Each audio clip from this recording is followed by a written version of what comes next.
welcome to Best This of man is Six. a monster and must be stopped. Oh, we started? Never mind. So, joining me as always is Dan, Julian, Lerone, Mitch, and me, your host, And Maurizio. Jake. And Mauricio's not here this week. Wow, shocker. Wow, Oh, we recorded you saying that one. yeah, I felt that.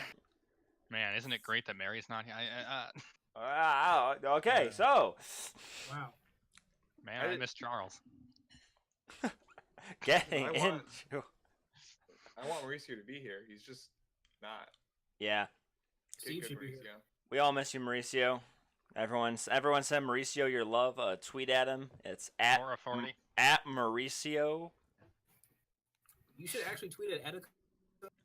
The man has lost his mind. You should not tweet at Etika. Give the man some space. But yes, Etika's lost his mind. Yeah, but Roger Space was apparently finally useful. So. Woo! Wow.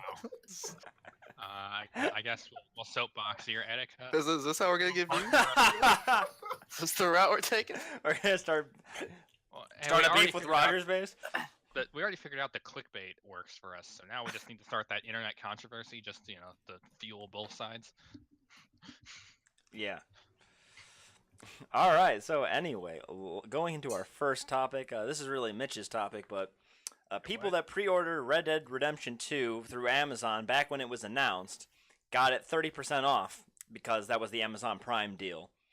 And today they're getting emails telling them that the product is out of stock and won't be shipped for 1 to 2 weeks.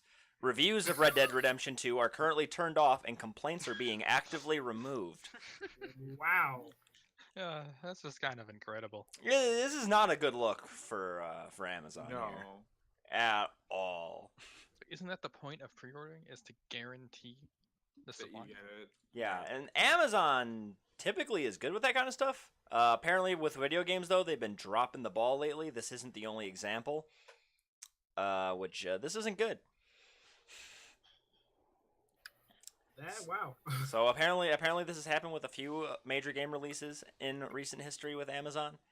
This is just one of the worst, since this is one of the most Yeah. popular games. But basically what happened is there was too many pre-orders, and Amazon couldn't fulfill them all. So it decided to, rather than the people who pre-ordered earlier getting their copies first, they decided to prioritize the people who paid more to get their copies first. Wow. So if you pre-ordered and you pre-ordered like literally a year ago, Brand loyalty is dead. yeah, if you were brand loyal to Amazon and you pre-ordered a year in advance through Amazon's platform, you have to wait 1 to 2 weeks to get your copy of Red Dead Redemption. But hey, you can always just cancel your order. Go buy it somewhere else. I feel like this might bring out the trolls a lot. In like, people are gonna try extra hard to spoil the game because they know a bunch of people who really wanted to play it aren't getting it for 2 I weeks. can definitely see that. Yeah. I saw one guy in Reddit complaining about one of the game reviewers spoiling the ending. There's definitely some professional and unprofessional versions of that. Don't Yeah. forget this. I'm going to 4chan or Reddit. Don't go to Red Dead. Don't go on Twitch. Either. For 2 weeks. Oh, yeah. Yeah, just like it's gonna be like in Twitch chat, people will just like Yeah, people do that. make copy pastas that are spoiling Red Dead Redemption and post Yeah, them and we over might and get over again. spoiled for Red Dead Redemption today. You never know. I remember when Hopefully, Force Awakens. Oh, sorry, go ahead. Hopefully our viewers are a little bit more mature than that. I like to think that we have a good community here in the Best of Six podcast. 6 speakers, 6 viewers, all the same people. And Aaron. Julian, you were saying something? I just I remember when The Force Awakens came out and everyone was spoiling that you know who dies. Remember? Mm-hmm. Snape? If you kills like- Dumbledore? Well, that like if you like went on like a Facebook thread or Twitter, you'd say like, "Oh man, this character died." Yep. That's how I got spoiled. My Discord is a solid black window, so I'm going to try to make this work as best I can. All Yeah, right. so- Well, moving forward, it's probably not a good idea to change your PlayStation Network ID if you own a bunch of older games and DLC. So, people have been requesting from Sony for a long time for the ability to change their PlayStation Network IDs because you haven't been able to do that up until now, which has been a missing feature for like literally a decade. My apologies, Well- I Didn't it say, fixed like, from Discord. two- Can you give me a 2-second 2006? recap? We're on the second topic. So I'll just this is the PlayStation Network ID topic. Okay. This Yeah, is so- the importance of having a hidden name and a visible name. Yeah, basically, if you change your PlayStation ID, some of your old games, DLC, or save files will no longer recognize that as you, and you won't be able to re-download those games or DLC or continue in that save file. This is why you do what Steam does, and you say it's a name that you can never change, so you set up original, and this name everyone sees. They're not the same. Yes. And then, yes, it's usually called a key and a display name. Sony apparently didn't do that, and also it's just bad. It's a terrible implementation, and people are losing out on real content. And Sony did not warn anyone. Isn't this a service you have to pay for too to change your name? Is it? I don't know. That would be Which is also a sign of really bad. It's like Nintendo level online. Why is? Oh, Sony- okay. Apparently Sony did warn people that it would happen. Like they basically said like, hey, things you should know before you do your ID. You might lose your progress, including save data, leaderboard data, progress towards trophies and DLC. They felt safe enough to announce that you could change your name, but as a side effect, you might lose half your old games and DLC. Yep. Who decided that was a good announcement? The same guy who at the Microsoft E3 conference said, "Our console no longer lets you play used games." yeah. They should. That marketing guy should just get fired. Yep. We pretend that like anything like stupid that happens, stupid and greed. Well, this isn't even greedy. Hey, this is just stupid. Yeah, this is They're just bad. incompetent, too. Yeah, it does. It does. As far as I can tell, it doesn't actually cost money. When So- did Sony get so bad at winning? Like, yeah. when they lost their competition. Sony has rarely been very great on the software side. They have just been good enough to drag their feet along. I mean, they're like Nintendo, but a little better. Microsoft's Nintendo's no longer ones- biting at their heels, so why do they have to run? They're not even trying. No. No, I don't even know why they bothered to release this feature. They would have been better off just letting people. Like, they might have been better off not. They're attempting to respond to criticism, but in their own messed up way. Does it give people a sense of pride and accomplishment when they have to play all their DLC twice and buy it all twice? And buy it twice. All right, moving Is that forward. what their PR team? Speaking of buying it twice, Skybound Games aims to finish The Walking Dead entirely with the former Telltale staff. Does anyone care? Hey, I just figured we should mention it since we talked about I mean- Telltale going under the other week. that is their most successful game. I think somebody cares. I mean, like in this podcast. Like, has anyone played The Oh. Walking Dead? I watched the first season. I watched some of it. Maybe watched some some of of our it, yeah. wonderful viewers are interested in this, Yes, and our listeners at home. yes, we love you guys. So yeah, if you like the Walking Dead series, Skybound Games and Telltale staff may or may not be doing that. Most likely. All right. What That's has not Skybound actually a Games topic. done? Like, are they- Skybound Games? I have no idea. I was hoping one of you guys knew. I have Never no heard of idea. them. Never heard of them either. All right. Well, Hollow Knight.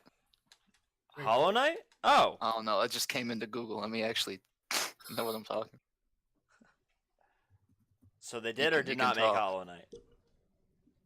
I don't think they. Hold up. Hollow Knight's in Yeah, publishing division focus on indie games. So they're a I game. can't load Wikipedia. So, I'm so are they a game publisher then? Maybe not a producer. Okay, Death's Gambit, Bang. Wait, are these comics? Okay, no games. Okay, Those are some. the Death's Walking Gambit. Dead board game. Oh, there it is.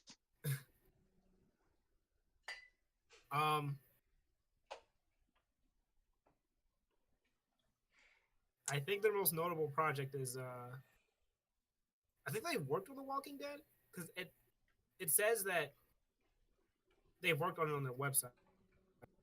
I don't know. Okay. Well, moving forward, a real game company, Epic Games. Go on. Depends on how you look at it, but Wow. a successful, we'll call them a successful game company. Yeah. Mitch, this is really your topic, so I'm gonna let you take it away on this one. Which topic is it? This is Fortnite, Save the World. Oh, okay. So back before Battle Royale games, there was Fortnite, right? And it was a zombie survival game. You know, one of those, you know, early access nonsense. And they came out with this great strategy. They'll say, our game is going to be free to play in a year. Right now, though, if you want to buy the awful version with no features and whatever, you can buy that for $60. You know, before it goes free. And recently, so you know, then obviously the battle royale took off, and they just took all their assets and said, let's make a game people want to play. Actually, that's unfair because I hear the Fortnite Save the World, versus zombies game is actually not half bad. But so they took all their assets and made a PUBG clone, and that, as you know, is very successful. More successful than PUBG. Yep, What's up? More successful than PUBG. by a lot. Pretty sure I've seen my grandma play Fortnite at this point. Holy cow. Yeah. So now the time comes, and it's like the PVE version is supposed to be free to play by now. And they came out and announced, nope, later. We're making too much money to deal with this crap. Yeah, that sounds like an epic thing to do. Mm-hmm. It just like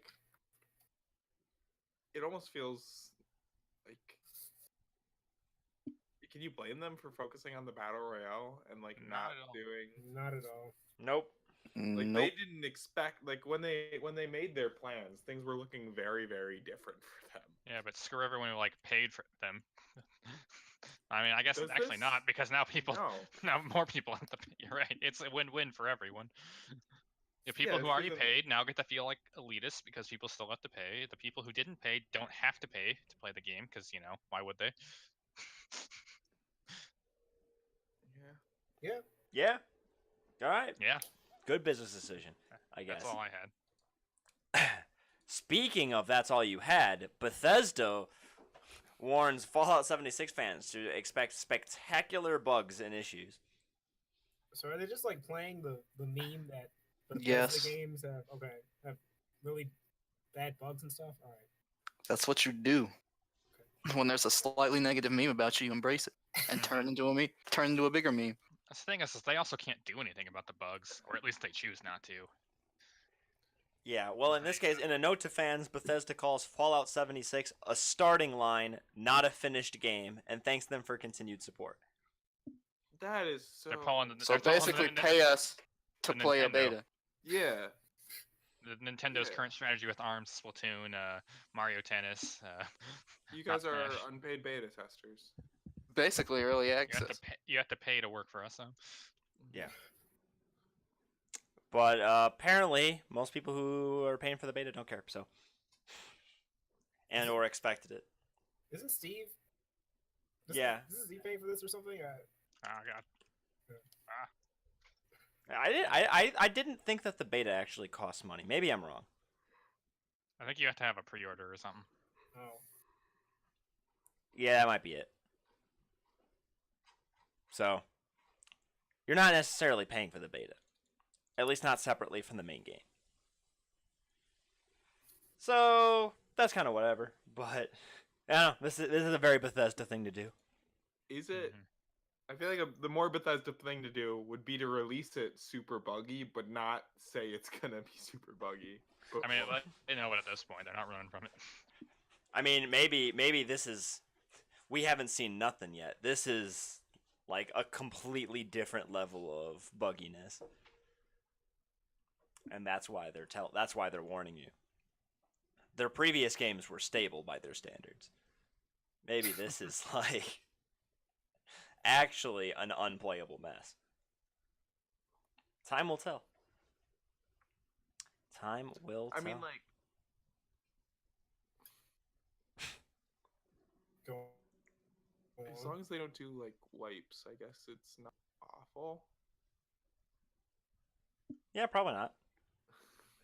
And it will probably result in some funny content, which I, as an outsider, am looking forward to consuming. Yeah. Yeah, it's like yeah. It's like Andromeda. I was gonna say that, but then I felt like the comparison didn't really work because Andromeda's a did bad. they ever fix Andromeda? I don't think so. No.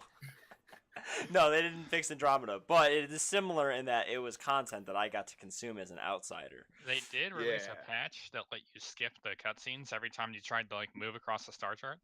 So that cut the game down from like a 20-hour game to a 5-hour game. So that was pretty cool. Nice.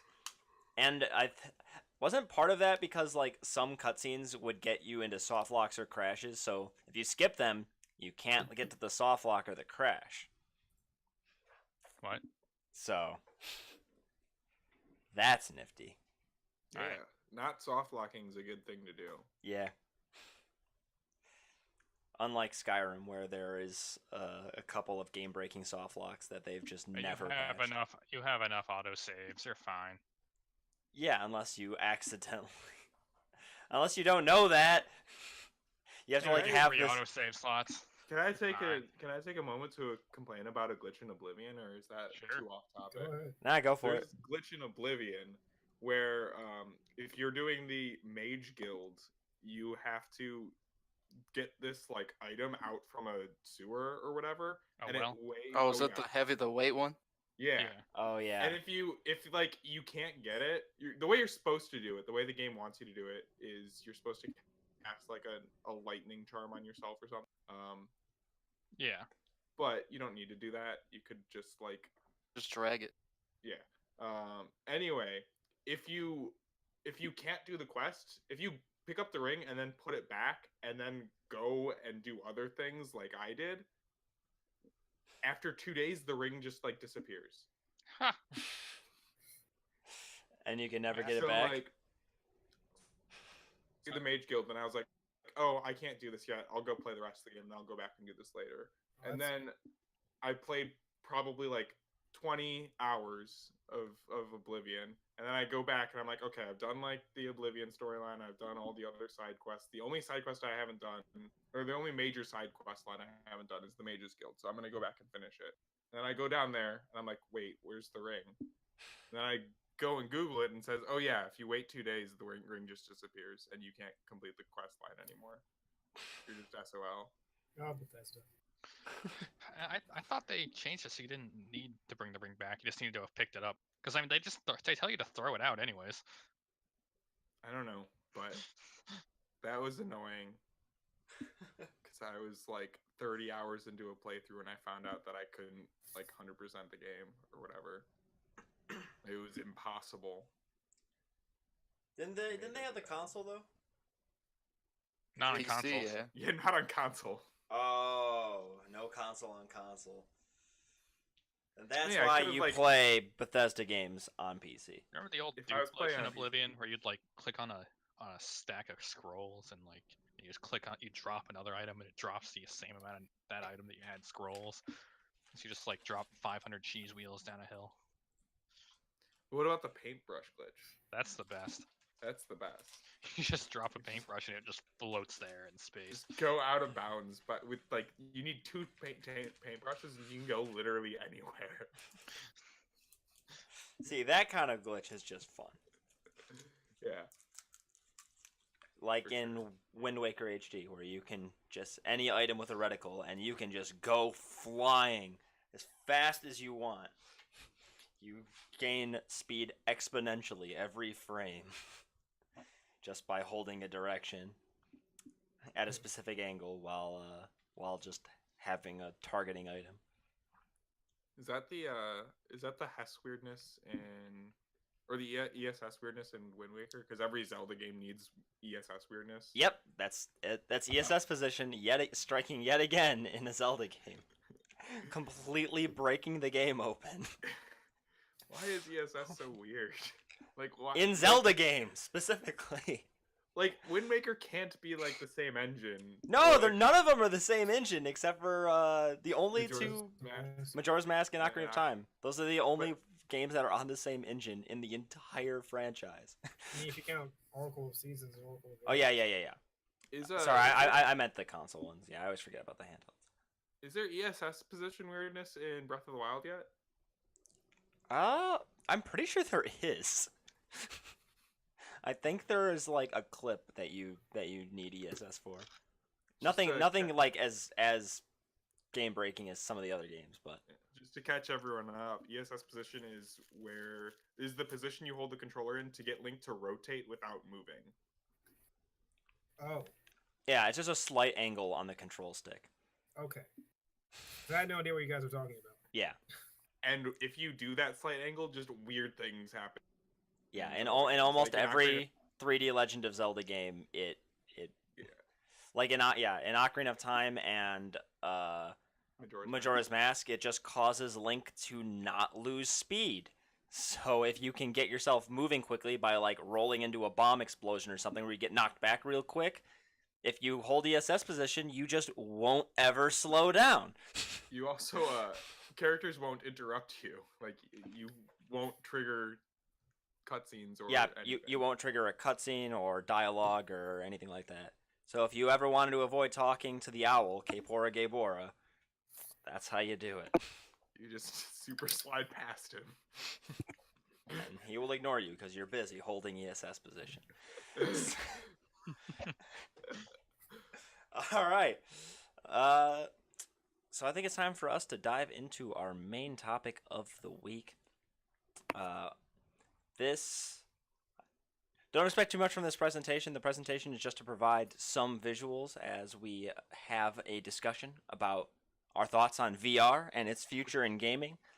This is a podcast, god damn it. Mm-hmm. Shouldn't need any vision. God eSport. Yeah, so the visuals here are very, very supplementary and not at all required. So, that being said, let's dive right into it. VR and its place in the future of gaming. So, real quick before we start, I want to just to catch everyone up. What is everyone here's experience with VR on the show? You have witnessed all of my VR experience. I think Jake has personally witnessed all of our VR experience. I played VR chat without a VR set. I've seen VR chat. I know the way. Yeah. Does that mean? So I guess I can quickly catch up everyone on the chats or the Best of 6 casts experience with VR. Mitch has no real VR experience. And then everyone else other than me has played with my VR setup on a couple of occasions in a few different games. And then I personally own an Oculus Rift for about 4 months now? 3 months? 3 months. So, Changed your and I've life. played numerous games. And I like it quite a bit. Yeah. So, It's let's give a quick history of a brief history of VR. So, this is kind of stretching it, but the first VR set was in the 1830s. It's known as a stereoscope. You looked at two images taken at slightly different angles through lenses on a viewer, and you could see a slightly 3D looking image. I've had a toy like that. I'm forgetting what That's you have had a toy like that called the Viewmaster, released in Yeah. 1939, which was basically that, but on a rotating plastic disc. and you could click a button and flip through some 3D images. Neat. Would the first VR just be like psychedelic mushrooms by any chance? Like, I can we don't know make if that connection? counts as virtual reality, since it is definitely not. It's not virtual. It's organic, right?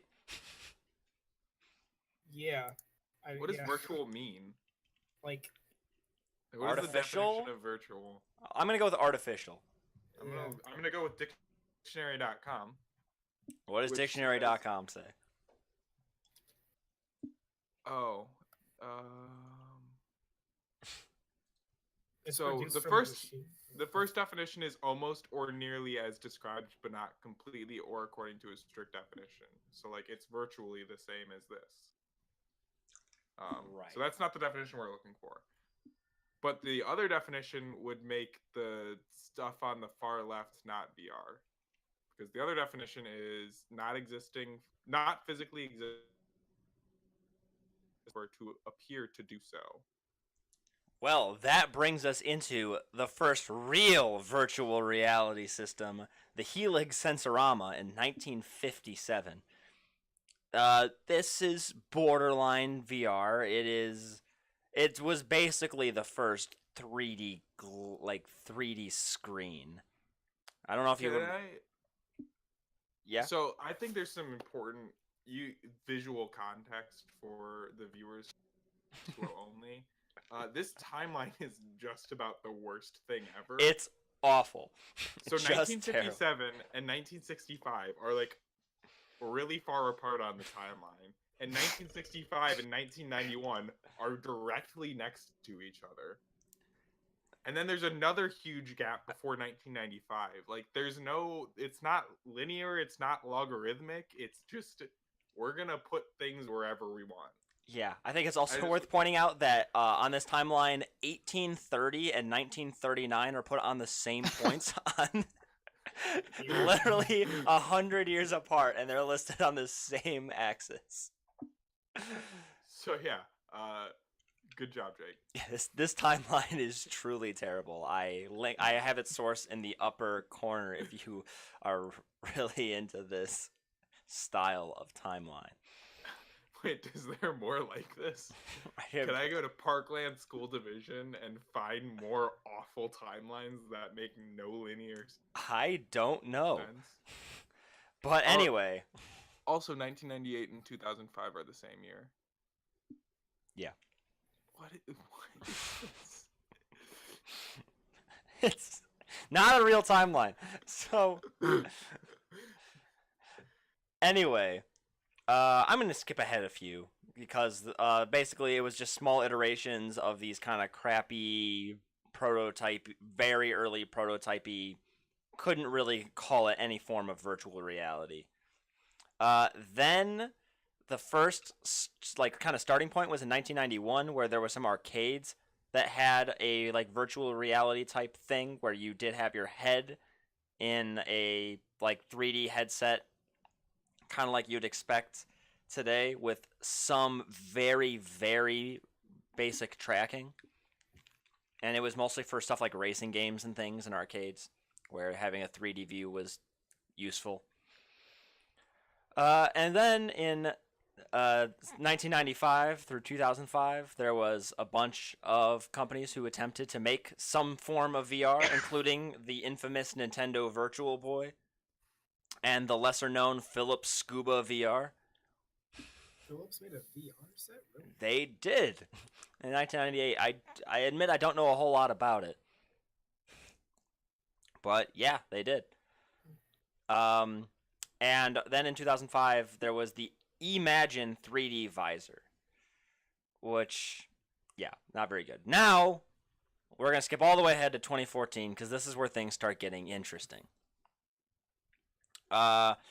So Google comes out with this Google Cardboard thing.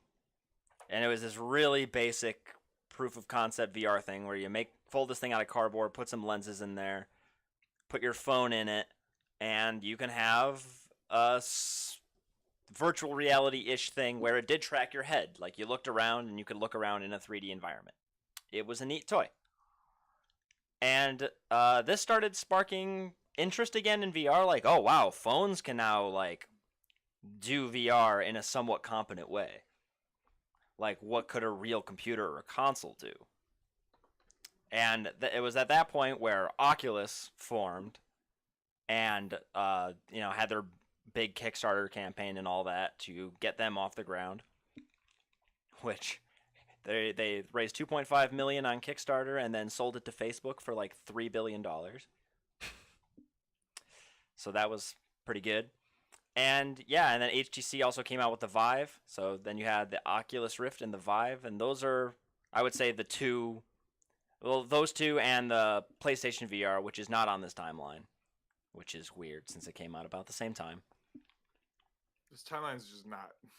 The timeline's not great, and that sort of has now set those three devices have set kind of the gold standard for modern VR, and those are also the three most popular VR devices. With the Oculus Rift and the HTC Vive being seen as the more higher end of it, and the PlayStation VR being seen as the lower end of the high end for PlayStation consoles only, as you would probably imagine. What? No way. So, there's a lot of attempts for making VR systems in the past, and they've all failed. What's different this time around? And a lot of this just boils down to the technology has evolved significantly since then and has gotten a lot cheaper since then. So now headsets have 90 hertz refresh rates in the eyes, which makes motion way smoother. And that's very important for preventing nausea, which was a big problem with the Virtual Boy, for instance, which ran at I believe 30 FPS, which is not ideal for things in motion in 3D right in front of your eyes. It was also all red. Yes, it was also all red, and yeah, wireframey, and 1995 was way too early. Is the gist of that? Yeah. But now we have 90 FPS, decently high resolution screens, and full color, all that. No nonsense. There's real-time tracking of the head and the hands together all at the same time. You can do room scale tracking where you can walk around in VR and like turn around and move about, and just superior graphics and computing power, which like the graphics is one thing, and then the computing power to be able to actually do things like all the tracking and the predictive frames to keep things smooth at 90 FPS and all that kind of stuff. And now they've been selling well enough for people to actually bother making games for these systems.